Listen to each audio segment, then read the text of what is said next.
जीव हमारी जाति है, मानव धर्म हमारा। हिंदू मुस्लिम सिख ईसाई धर्म नहीं कोई न्यारा।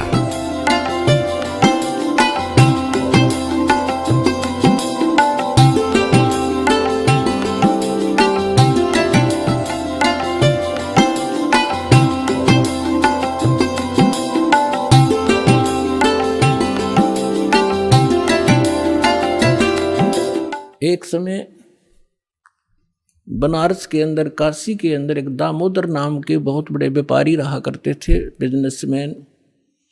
उनका अपना एक पोत था, समुद्री जहाज था, और उसके साथ वो व्यापार करने के लिए समुद्र मार्ग से दूसरी स्टेटों में जाया करते थे। उसके साथ और भी उसी शहर के आसपास के काफी अन्य बनिए लोग भी साथ जाते थे उसके जहाज में किराए पर, और अपना सौदा लाया करते थे। सेठ जी बाहर गए हुए थे और पीछे से उनकी धर्मपत्नी, जिसका नाम धर्मवती था, वो बहुत धार्मिक थी। सेठ दामोदर भी बहुत नेक आदमी थे, भक्ति बहुत विश्वास करते थे परमात्मा। और हमारे हिंदू समाज के अंदर राम और कृष्ण, गणेश और इन भगवानों से ऊपर कोई हमारा इष्ट नहीं था, और ये सभी क्रियाएं हम किया करते थे जो वो कर रहे थे, जो हम करते हैं वैसे ही वो किया करते थे। उस समय परमात्मा ने के बहुत से शिष्य हो गए थे और बहुत दुख दूर हो गए थे। एक दिन ऐसे ही उस सेठ की पत्नी धर्मवती के पास एक बहन गई उसके पास कि बहन, हमारे घर पर सत्संग है, आप आ जाओ। तो उसने सोचा चल मेरी वो बहन ज़्यादा उसके निकट थी और पहले कई बार चर्चा कर रखी थी उसने परमात्मा की। तो कर्मवती ये कहा करती, कभी आसपास तेरे आपके गुरुजी आवे तो उसमें बताना, मैं दीक्षा अगर ज्ञान समझ में आ गया तो मैं दीक्षा लूंगी, वैसे नहीं लूंगी। तो उस बहन ने अपना सत्संग करवा लिया और उसको अपनी सहेली को आमंत्रित किया। अपने आत्माओं परमात्मा का ज्ञान, ओए होए, और ज्ञान सब ज्ञानड़ी, कबीर ज्ञान सो ज्ञान, जैसे गोला तोब को करता चले मैदान। परमात्मा ने सृष्टि रचना सुनाई। परमात्मा जहां भी नया सत्संग करते थे सबसे पहले सृष्टि रचना सुनाया करते थे, और फिर मालिक की वाणी में उनके शब्द में ज्यादा कसकती आत्मा तुरंत खिंच जाती थी। सारा ज्ञान सुना। धार्मिक देखो, पुण्यात्मा होती है ना, वो घनी अटबट नहीं करा करते, सारा प्रमाण सामने, और फिर अग्रम अग्रम। तो धर्मवती उस बहन का एकदम सिर गया शरीर। जब सत्संग परमात्मा ने कर लिया 2 घंटे और बैठ गए, 10-20 भगत थे, अपनी अपनी कहन लागे। तब उसने, परमात्मा ने कहा बेटा दीक्षा लेगी। वो कहने लगी महाराज मेरी आत्मा तो मानना है मैं दीक्षा लूँ आपकी, मुझे ज्ञान पूर्ण रूप से समझ में आ गया। कुछ तो उस बहन ने कई बार सुना रखा था, और फिर परमात्मा ने फिर उसको सही सुचारू कर दिया। पर भगवान मेरा एक समस्या है मेरे सामने। तो परमेश्वर कबीर जी ने कहा बोल बेटा क्या शंका है वो बता मुझे। कि यूँ क्या करें, यूँ सुना है मैंने कि जोड़े में नाम लेना चाहिए। मेरा पति गया हुआ प्रदेश में धन कमाने के लिए, और वो आ लेगा तब नाम लूँगी, लेकिन मैं अब मुझे ऐसा लग रहा है कि मैं इस घर से बाहर कदम रखूँगी आपकी झोंपड़ी इस स्थान तक, कि मेरी मृत्यु ना हो जाए। आज मुझे आपके सत्संग से एक एक पल भारी हो गया कि ये जीवन नाश हो रहा है मेरा, तो मैं नाम कैसे लूँ। परमात्मा बोले बेटा ये भ्रम जो इन मूर्खों का पैदा किया हुआ है, तुम एक दिन जन्मे नहीं, एक दिन मृत्यु नहीं होगी। आपके पति आपसे बड़े हैं, वो पहले जन्म हुआ, आपका बाद में हुआ। और दूसरी बात यह है कि अध्यात्म मार्ग में फिर उसने कहा जी मैंने उनसे पूछा नहीं है, और आज तक मैंने कोई भी काम उनसे बगैर पूछे किया नहीं है, और कहीं वो मुझसे नाराज ना हो जाए, मैं पाप की भागड़ ना बन जाऊं। परमात्मा ने कहा बेटा आत्म कल्याण के मार्ग में किसी से पूछने की आवश्यकता नहीं, और सभी कामों में सलाह ले सकते हो, सभी बातों में, इसमें एक पल भी देर नहीं करनी चाहिए, कोई पाप नहीं लगे। अब वह चाहे नो ठीक, गुरु जी के मुख से जो शब्द सुन लियो फाइनल सच्ची है, महाराज फिर दीक्षा दे दो। अब उसने नाम ले लिया। अब रोज ये मंत्र आप देख रहे हो, ये मंत्र दिया करते दाता सबसे पहले, केवल बीच बीच के 5। अब हम हिंदू इनके ऊपर आरूढ़ थे ही, लेकिन वो मंत्र गलत जाप करे थे। ये मूल मंत्र है इनके।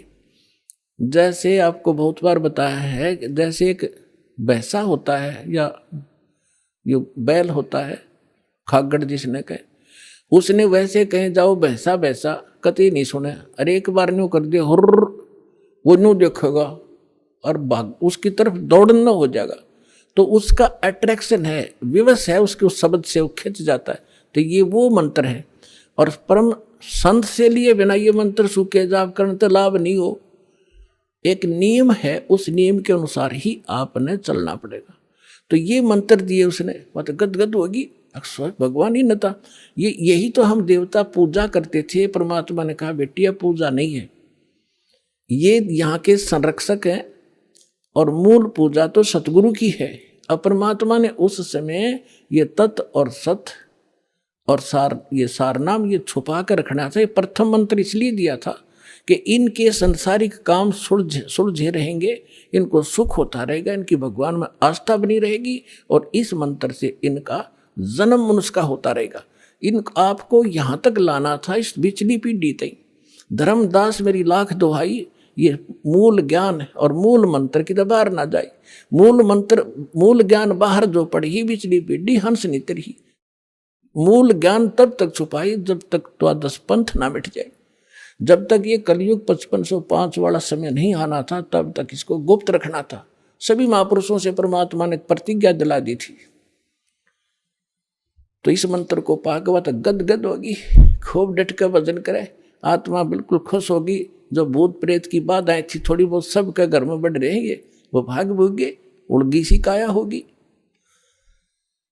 अब क्या हुआ, सेठ जी आए 1 महीने के बाद में। अब वो बुद्धिमान बहुत थी, उसने सोचा कि मेरे पति को यदि कोई थर्ड पर्सन न्यू बतावेगा कि तेरी पत्नी सत्संग में जाती है और रात को जाती है, क्योंकि परमात्मा अधिकतर रात को सत्संग करते थे, क्योंकि दिन में तो किसी को फुर्सत नहीं छोड़ रखी काल ने धंधे में। तो उसने सोचा कि ये कहीं इसके मन में मेरे प्रति कोई दोष ना आ जा और हमारा घर नरक बन जावे। अब क्या हुआ, जिस दिन वो सेठ वापस आया उसी दिन सत्संग था भगवान का और किसी के आसपास ही। तो उसने सोचा कि अपने पति को मैं पहले बता दूं सारी कहानी, और ये ऐसा व्यक्ति है अगर मेरी बात को यूं मान लेगा तो फिर ये किसी की नहीं सुनेगा। तो जब वो खाना खाने लगा, खाना खिलाते समय उसकी पत्नी ने कहा जी मेरे से गलती बन गई और मुझे क्षमा करोगे, माफ करना। वो कहने लगा कि मैं अपनी पत्नी पर विश्वास करता हूँ, मेरी पत्नी ऐसी गलती नहीं कर सकती जो अक्षम्य ना हो। फिर भी बता अक जी सचमुच माफ कर दोगे, गुस्सा तो नहीं होगे? अगर ना तो बता। मैंने जी आपके पूछे बिना, मैं ऐसे मेरी पड़ोसन नाम ले रखा है और उसके साथ में सत्संग में चली गई और परमात्मा की वाणी सुनी मैंने, मेरा दिल कर गया नाम लेने, और मैंने आपसे पूछे बिना दीक्षा ले ली। तो वो बोला बड़ी अच्छी बात, इसमें क्या पूछना था, या कोई बुरा काम किया तूने? भगवान की भक्ति की, बहुत अच्छी बात है। उसका उल्गा सा हृदय हो गया, अके भगवान बड़ी दया करी दाता, ये तो बिल्कुल सरल देसी बन गया। फिर उसने एक और पॉइंट सोचा कि एक बार इसको वो सत्संग स्थल दिखा दूं जहां हम जाते और आते हैं, ताकि लोग इसको भ्रमित ना कर दें तेरी पत्नी रात में भी जाती है, तो यो आदमी का जल्दी सी सेट नहीं होया करे।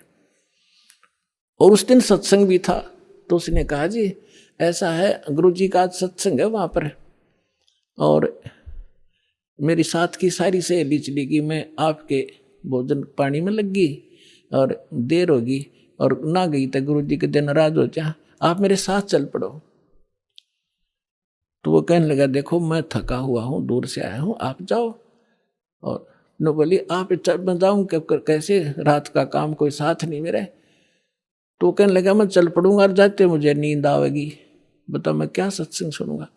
उसने पता था कि एक बार यूँ चल पड़ा और सत्संग सुन लिया तो आली नींद इसने। तो वो कहने लगी आप यूँ करियो, पीछे से बैठ जियो, नींद आ जाता सो जाइयो, गुरु जी कुछ ना कहा करे। तो उसने सोचा चल फिर तो कोई बात नहीं। वो दोनों पति पत्नी आ गए। अब बैठ गई पाछे ने, वो बैठ गया पीछे ने, भगतनी बैठ गई भगतमतियों में। परमात्मा ने वह सृष्टि रचना फिर सुनाई। वो तो जाने थे चोट ने सामने मारना। अब लाला जी ने किसी नींद आवे थी, उसका कलेजा फट गया, थर थर कांपे गात सारा। और नौके सोके सुने ज्ञान कड़ी कसूती तरह। अब सारा ज्ञान सुन लिया। जब अपनी उसकी पत्नी आई, जी नींद तो नहीं आई, कि नींद करे मेरे तो बेचैनी होगी, काहे की नींद आवे थी, एक न्यू पूछ ले गुरु जी ते मुझे नाम दे देंगे। तो उसने जाके कहा महाराज जी भगत जी आए हैं और यूं कहे दीक्षा मिल जाएगी। कहा बेटा बोला। तब उसने बोली कहा जा नाम देंगे आपको। सेठ जी जाकर बैठ गया पास में, कहने लगा भाई सुन ले लाला जी। परमात्मा बोले देखो सेठ जी आप हो इन देवताओं के गणे पुजारी, और परमात्मा का नाम लेने के बाद आन उपासना नहीं करनी होगी। वो कहते 100 वर्ष सतगुरु की पूजा, एक दिन आन उपासी और वो अपराधी आत्मा फिर पड़े काल की फांसी। 100 वर्ष गुरु की अनुसार साधना कर ली, सतगुरु के अनुसार, एक दिन भी आन उपासना कर ली ना किसी देवी देवता की, पिछली सारा भट्ठा बैठ जाएगा तेरा। तो वो लाला जी बोला सेठ दामोदर, कहने लगे महाराज जी मैं बाणिया हूँ और सौदा करना खूब जानता हूँ, मैंने सारा कुछ सुन लिया और सब कुछ देख लिया। आज मैंने सारे कथा सुन रखी खूब बड़ी बड़ी, जो ज्ञान आपने दिया इस पृथ्वी पर नहीं। और मैं जो वचन कराया करूँ दाता और पक्का करता हूँ, आप मेरे गुरु, मैं आपका चेला। फिर कहा कि भाई देख मैं दानक और तू लाला जी, कल न तेरी बरादरी वाले भी तुझे धिक्कारेंगे। ने बोला जी मुझे नाम दो और आप साथ रहियो दास के, जो होगा सो देखी जाएगी, मुझे दीक्षा दो। और परमात्मा ने कहा कि और उपासना नहीं करोगे फिर किसी देवी देवता की, नहीं तो नुकसान हो जाएगा। लेकर नाम, और परमात्मा का हाथ से चित्र बनाया करते थे, वहाँ जब का हाथ से बनाया करते थे, सब जगह मिला करते थे। वो फोटो ले गया, जो विधि बताई थी विधान वो शुरू कर दिया आपने। फिर कुछ दिन के बाद वो कई दिन सत्संग सुने, फिर व्यापार में जाना था तो सभी वो दूसरे व्यापारी भी साथ थे। अब उसने क्या किया, उस जहाज के अंदर उसने अपना एक कक्ष बना रखा था जिसमें सारे देवी देवताओं के फोटो थे, और वहीं अपना घंटी बजाया करता, बैठ कर आरती करा करता, जय गणेश देवा माता थारी पार्वती, ये सारी कथा सारी आरती करा करता। अब उसने क्या किया, जाके पहले सारी मूर्ति उठाई और समुद्र में जहाज उठाए, समुद्र में जल प्रवाह कर दी, और एक फोटो परमात्मा कबीर जी का लगा लिया। अब दूसरे जो थे वो लाला जी, उन्हें देखा रहे दामोदर ये देवी देवताओं के फोटो कहाँ गए। तो उसने बताया भाई मैंने दीक्षा ले ली गुरु जी से, और गुरु जी का जो सतगुरु की पूजा करते हैं ना, वो देवी देवताओं की पूजा नहीं करनी होती, इसलिए मैंने वो आदर के साथ जल प्रवाह कर दिया। तो वो सारे कहने लगे रहे तू भट्ठा बैठावेगा, तेरा नाश हो जाएगा, तने कहाँ एक क्या क्या है ये कबीर, ये धानक एक दुलाहा, इसकी कड़ फंटी में आ गया, तू कहाँ बातों में आ गया, तेने देवता छोड़ दिए, राम कृष्ण जैसे बलवान भगवान छोड़ दिए, देखना तेरा क्या होगा। वो बोले भाई कुछ भी हो मेरे साथ, आप अपनी क्रिया करो, मैं आपको ना कहता, आप मेरे पीछे क्यों पड़ गए, मैं अपनी करूँगा, आप अपनी करो। अब उस दिन उसके बाद उसको कबीर कहने लगे कि यू आ गया कबीर, दामोदर कहना छोड़ दिया। ने बोला भाई कुछ भी कहो, थारी भी जी पवित्र है, भगवान का नाम लेने थे, ठीक है मुझे मालूम है तुम किस विषय से कह रहे हो, कोई बात नहीं। अब वो चले गए और सब अपना माल लाद के बच्चों समेत जा रहे थे कुछ तो, क्योंकि 3-3 4-4 महीने वापस आया करते थे। जब वापस आ रहे थे पूरा माल लाद के, और बीच में जब आ लिए समुद्र के, एक भयंकर साइक्लोन उठा, तूफान, समुद्री तूफान 30-40 फुट ऊंचा होकर, और इतनी 200 किलोमीटर प्रति घंटा की स्पीड से चला करता, जहाज का निशान भी ना पाओ उस वक्त पड़ा है। और देख लिया उन नबी, क्योंकि छोटे मोटे तूफान कई बार ऐसे होते थे, उनको पता था ऐसी स्थिति थी बहुत भयंकर होती है। दिन का समय था, उन्होंने देखा तूफान उठ गया भाई, शाम का समय था, बिल्कुल सूर्यास्त होने वाला था। अब इतना भयंकर तूफान उठा, उन्होंने देखा कि वो तो भाई हो गया, काम बिगड़ गया। और तो थोड़ी बहुत तूफान दूर था, समुद्र में हलचल पहले शुरू होगी और जहाज डगमग करने लगा जो बुरी तरह। अब सारे अपने अपने देवता ने याद करें, कोई राम ने, कोई कृष्ण ने, जो भी जिसका इष्ट था, और दामोदर शांत बैठे। अब सब घबरा रहे थे, घिघी बंदगी, बच्चे मरे, सारी संपत्ति का नाश हुआ था। तो वो कहने लगे, दामोदर आप क्यों नहीं अर्ज करते अपने गुरुजी से कि मैं क्या करूँगा, मेरा गुरुजी तो गरीब सा व्यक्ति है, मेरे भगवान, और आपके इसे ताकतवर भगवान जी ने पहाड़ तक ठा लिए, आप बच्चों जोड़ा मैं बच जाऊंगा, आप कर लो अपनी अर्ज। जब उन्होंने देखा कोई जतन काम नहीं कर रहा, उनमें एक वृद्ध लाला जी था, नो क्या करें भाई, क्या अगर सतगुरु का भगत तगड़ा हो से आप एक वे अर्ज कर दो। नो बोला तुम बैठ जाओ, कदे बीच में फिर नो को महाराणे ने सुन ली थी, अग बैठा को नहीं जाता, तो कर लिया रजम बंद हो जाते। तब परमात्मा खड़ा होकर दामोदर ने कहा था, हे परमात्मा आपका ज्ञान समझ में आ गया, और मैंने आपकी महिमा इनका घड़ी गा रखी है, और दाता मुझ नीच के, ठीक है आप तो समर्थ हो, सक्षम हो, कुछ भी कर सकते हो, अगर आज कोई उक चुक होगी मुझ नीच के कारण होगी, मेरे में कोई त्रुटि होगी, मैं आपकी मर्यादा ठीक नहीं कर पाऊंगा। हे परमात्मा आपकी बेइज्जती का कारण ये दास बनेगा। न्यू कह कर बेहोश हो गया, हृदय से पुकार के इस बात ने सोच कर मैं तो बहुत क्या करता, परमात्मा न्यू कर दिया, उसका न्यू कर दिया, उसके ऐसे कर दिया। इतने समय में अंधेरा हो गया, रात के 8-9 बज गए, और तूफान ऐसे बैठ, चांदनी रात्रि थी, ऐसे बैठ गया जैसे छाड़ा सा वहीं का वहीं, नो का नो धरती।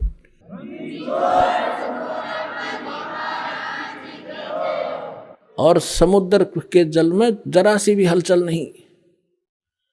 अब उस दामोदर को पानी के छींटे छाटे मार के मुंह पे होश में ले आए। तब उन्होंने कहा कि भाई दामोदर हमसे बड़ी घनी गलती हुई, हमने आपके गुरुदेव की बेइज्जती करी, हम कति नीच प्राणी हैं। और उन्होंने संकल्प कराया था कि यदि आज जान बच गई, हमारे भगवान तो फेल हो लिए, जब आज इस तूफान रुक गया, हमारी जान बच गई, दामोदर हम तेरे साथ चलाएंगे, नाम लेंगे उस परमात्मा का।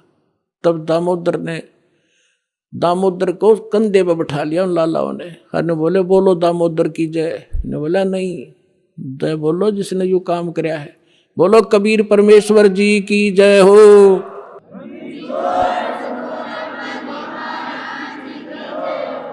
अब उधर से परमात्मा उसी दिन रात्रि में सत्संग कर रहे थे 7-8 बजे सी, और सर्दियों का मौसम था। अब कुछ भक्त सामने आसपास बैठे थे, एकदम परमात्मा ने क्या किया, ऐसे मुंह पर करनो हाथ फेर कर ऐसे झटका दिया, आसपास के बैठे भक्तां के छींटे लागे। उन्होंने सोचा भाई पसीने कैसे आगे सर्दी में, गुरुजी आपका पसीने आगे? तो प्रभु बोले ना भाई पसीने को नहीं आए। और क्या था, ये पानी कहाँ से आ गया? कि मेरे भगत का जहाज डूबा था, दामोदर सेठ नहीं था, भी नाम लेके गया था, हाँ जी, उसका जहाज डूबा था भाई, अब वो उसने बचा कर आया हूँ। अब वो भगत सोच रहे थे अब भाई, अब क्योंकि हम भक्ति अवश्य करते हैं लेकिन विश्वास दृढ़ नहीं होता, और परमात्मा कहते हैं कहा हो तो हरि नाम से, जब मन में नहीं विश्वास, बिना विश्वास के जो भक्ति करते हैं वो सफल नहीं होते। तो वो कच्चे से थे और मन में उनका न्यू थी, ऐसे ही शब्द गा रहे थे, ज्ञान सुना रहे थे, पसीने आगे होंगे, हमारे सामने बैठे और वहाँ कैसे समुद्र में जहाज बचा के आए हैं, वो तो बात कही आई हुई। अब वहां से जब वो चलकर आए सेठ, 1-2 दिन और लग गया उन्होंने। उस दिन फिर सत्संग हो रहा था। वो पहले अपने घर गया, घर जाके पता चला कि मेरी धर्मपत्नी भी उड़े जा रही है, सत्संग में गई हुई है। और सारे वो सेठ ने बोले पीछे घर जावांगे, और सारे बच्चा ने साथ ले रहे, पहले अब परमात्मा का उपदेश लेंगे जब घर बढ़ाएंगे। अब हमारा बाकी आज का जीवन, आज के बाद का जीवन उनका ही हमारा। और सारे वहां चलेंगे, सीधे वहां 15-20 लाला जी और उनका परिवार। अब क्या हुआ, अब उधर सत्संग चल रहा था और वही भगत मिले जुले से वो आया करते उस क्षेत्र में, तो सारे वही बैठे। और पीछे तय क्या हुआ, वो सारे के सारे जाकर बाहर खड़े हो कहने जय हो पाबंदी छोड़ कबीर साहब की, जय हो भगवान कबीर साहब की। परमात्मा बोले रे बाहर कौन शोर कर रहा, पता करके आइयो। अब जो ही वो बाहर गए भगत पता करने आंगन से बाहर, तो उन्होंने देखा दामोदर को, वो सब जाने थे क्योंकि वो आते जाते थे सत्संग में। तो उन्होंने आकर बताया जी दामोदर सेठ आ रहा है और उसके साथ और कई लाला जी हैं, सेठ हैं, और आपका दर्शन करना चाहते हैं। बोला बुला लो भाई, क्या बात होगी। वो सारे आगे चरणा में अपने दंडोत प्रणाम करें, हे भगवान आपने दया कर दी, हमारे जीवन रक्षा कर दी। परमात्मा हमसे बहुत भूल हुई, हमने बहुत गलती की, आपके भक्त को बहुत सताया, टॉर्चर किया, इसको माफ़ करो हम अपराधियों को। भगवान आपने हमारी जान बचा दी, हमारा जहाज डूबता आपने बचा दिया। परमात्मा बोले क्या कह रहे हो भाई। और परमात्मा चाहो थे जिनका मन में शंका थी, वो उनका भ्रम निवारण करने के लिए सच बताओ सारी कहानी क्या हुआ था, कि भगवान ऐसे ऐसे हो गया था। हमने अपने सारे जंतर मंतर कर लिए थे, कोई राहत नहीं मिली। फिर हमने आपके भगत आराध करी थी, इसने आपको पुकारा के मंत्र पढ़ा यू दाने, यू बेहोश हो गया आपको पुकार के। तब कहा बेटा मैं ही वहां पहुंचा था और आपकी रक्षा करी थी, और आपका अब सौभाग्य है कि आपको इस संकट आपके लिए वरदान से दोगा कि आपके समझ में आ गई और आप यहाँ आगे दीक्षा लो और अपना कल्याण कराओ।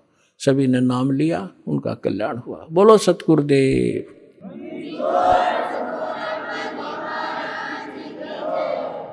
दामोदर सेठ के हुए थे अकाज, अर्ज करी डूबता देख जहाज। दामोदर सेठ के हुए थे अकाज, अर्ज करी डूबता देख जहाज। लाज मेरी रखियो गरीब नवाज, समुद्र से पार लंघाने वाले। लाज मेरी रखियो गरीब नवाज, समुद्र से पार लंघाने वाले। धन धन सतगुरु सत कबीर भक्त की, पेड़ मिटाने वाले सत साई।